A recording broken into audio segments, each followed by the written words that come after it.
1800s లో అమెరికాలో ఒక మిస్టరీ జరిగింది.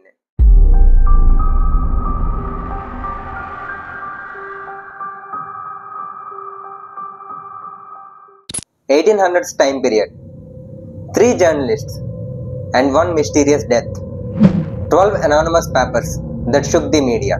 Who wrote those papers? అసలు ఒక మ్యాథ్స్ ఫార్ములాతో ఈ మిస్టరీని ఎలా సాల్వ్ చేశారు?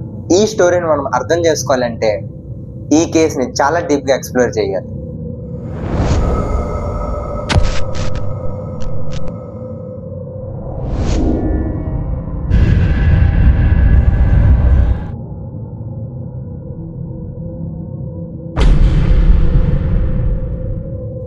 పేపర్స్ ఒకటేసారి పబ్లిష్ అయ్యాయి. అండ్ అందులో 12 పేపర్స్ మీద ఆథర్ నేమ్స్ లేవు. And the strange part is nobody nose.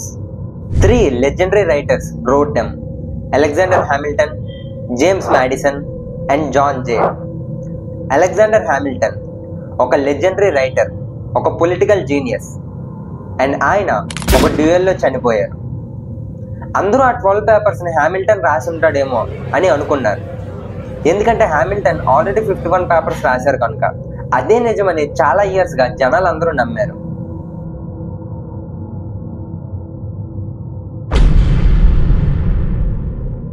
చాలా ఇయర్స్ తర్వాత 1900s లో 2 సైంటిస్ట్స్, మోస్టెల్లర్ అండ్ వాలెస్, వీళ్ళిద్దరూ కలిసి ఈ మిస్టరీని సాల్వ్ చేద్దాం అనుకున్నారు. వీళ్ళేమంటారంటే, let the number speak, we will apply statistics to solve this problem. చాలా స్టాటిస్టికల్ మెథడ్స్ ట్రై చేశారు, బట్ నో యూజ్ అసలు. Then they remembered the powerful statistical tool, naive Bayes theorem.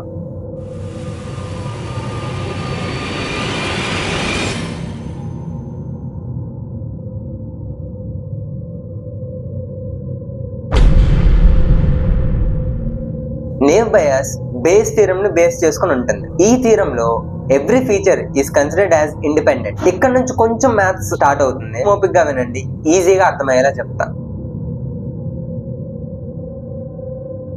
Prayer probability అంటే already ఉన్న data నుంచి మనకి ఎంత information తెలుసు. ఈ 12 పేపర్స్ ని తీసేస్తే వీళ్ళు టోటల్ గా 70 పేపర్స్ ని పబ్లిష్ చేశారు, which have the author names. వీటిల్లో Hamilton 51 papers, Madison 14 papers and Jay 5 papers ని పబ్లిష్ చేశారు. సో ప్రాబబిలిటీ ఆఫ్ హ్యామిల్టన్ వచ్చేసి 51/70. అలానే probability of Madison and probability of Jane కూడా క్యాలిక్యులేట్ చేస్తాం. నెక్స్ట్ స్టెప్ లో వర్డ్ బై వర్డ్ అనలైజ్ చేశారు. Like given a word whilst, and ఈ word ని ఇండివిజువల్ ఆథర్స్ ఎన్ని టైమ్స్ యూజ్ చేశారో క్యాలిక్యులేట్ చేశారు. Whilst usage Hamilton 10 times, Madison 2 times and J 0 times. So probability of whilst given Hamilton is equal to 10 by total words by Hamilton. ఇదే ఫార్ములాతో మనం Madison and J probabilities కూడా calculate చేస్తాం. ఈ వచ్చిన ప్రాబబిలిటీని మనం లైక్లీహుడ్ అని అంటాం. గివెన్ ది ఆథర్ ఈ వర్డ్ వచ్చే ఛాన్సెస్ ఏంటి? ఫైనల్ గా పోస్టీరియర్ ప్రాబబిలిటీని క్యాలిక్యులేట్ చేశారు. Based on the formula, posterior probability is directly proportional to prior probability into likelihood of all words. Probability of author given a paper ని calculate చేశారు. అలా 3 authors ప్రాబబిలిటీని క్యాలిక్యులేట్ చేశారు. చివరికి వచ్చిన రిజల్ట్స్ మీ ఎక్స్పెక్టేషన్స్ ని అప్సైడ్ డౌన్ చేస్తుంది.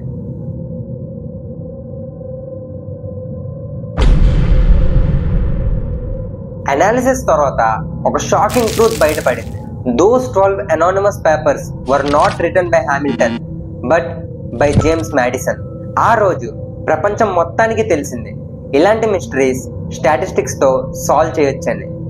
1800s లో రాసిన అనానిమస్ ఆర్టికల్స్ ని 1900s లో ఒక మెషిన్ లాజిక్ తో డీకోడ్ చేశారు. ఈ రోజు కూడా మనం నేవ్ బయాస్ ని యూజ్ చేస్తున్నాం. Spam detection, text classification and medical diagnosis లో కూడా యూజ్ చేస్తున్నాం. This is not just a story from the past. ఇది మెషిన్ లెర్నింగ్ పవర్ ని చూపించే ఒక పవర్ఫుల్ ఎగ్జాంపుల్.